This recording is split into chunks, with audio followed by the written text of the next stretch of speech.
بسم اللہ الرحمن الرحیم۔ شروع اللہ کے نام سے جو بڑا مہربان اور نہایت رحم والا ہے۔ میرے معزز اور محترم سامعین، السلام علیکم ورحمۃ اللہ وبرکاتہ۔ حضرت محمد مصطفیٰ صلی اللہ علیہ وآلہ وسلم نے فرمایا کہ یہ 6 علامتیں جس بھی انسان میں پائی جائیں وہ جاہل انسان ہے۔ پہلا نمبر، بلا وجہ غضبناک ہونا، یہ جاہل انسان کی علامت ہے۔ دوسرا نمبر، بے فائدہ کلام کرنا، یہ بھی جاہل انسان کی علامت ہے۔ تیسرا نمبر، ہر کسی پر اعتماد کرنا، یہ بھی جاہل انسان کی علامت ہے۔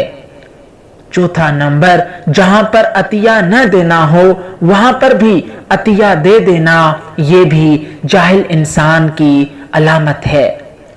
پانچواں نمبر، راز کو فاش کرنا، یہ بھی جاہل انسان کی علامت ہے۔ چھٹا نمبر، اپنے دوستوں میں چھپے ہوئے دشمنوں کو نہ پہچان پانا، یہ بھی جاہل انسان کی علامت ہے۔ امید ہے کہ آپ دوستوں کو ویڈیو پسند آئی ہوگی اور آپ دوستوں سے گزارش ہے کہ اس چینل کو سبسکرائب کریں تاکہ روزمرہ آنے والی اسلامی ویڈیو کی اطلاع آپ تک بر وقت پہنچ سکے۔ والسلام علیکم ورحمۃ اللہ وبرکاتہ۔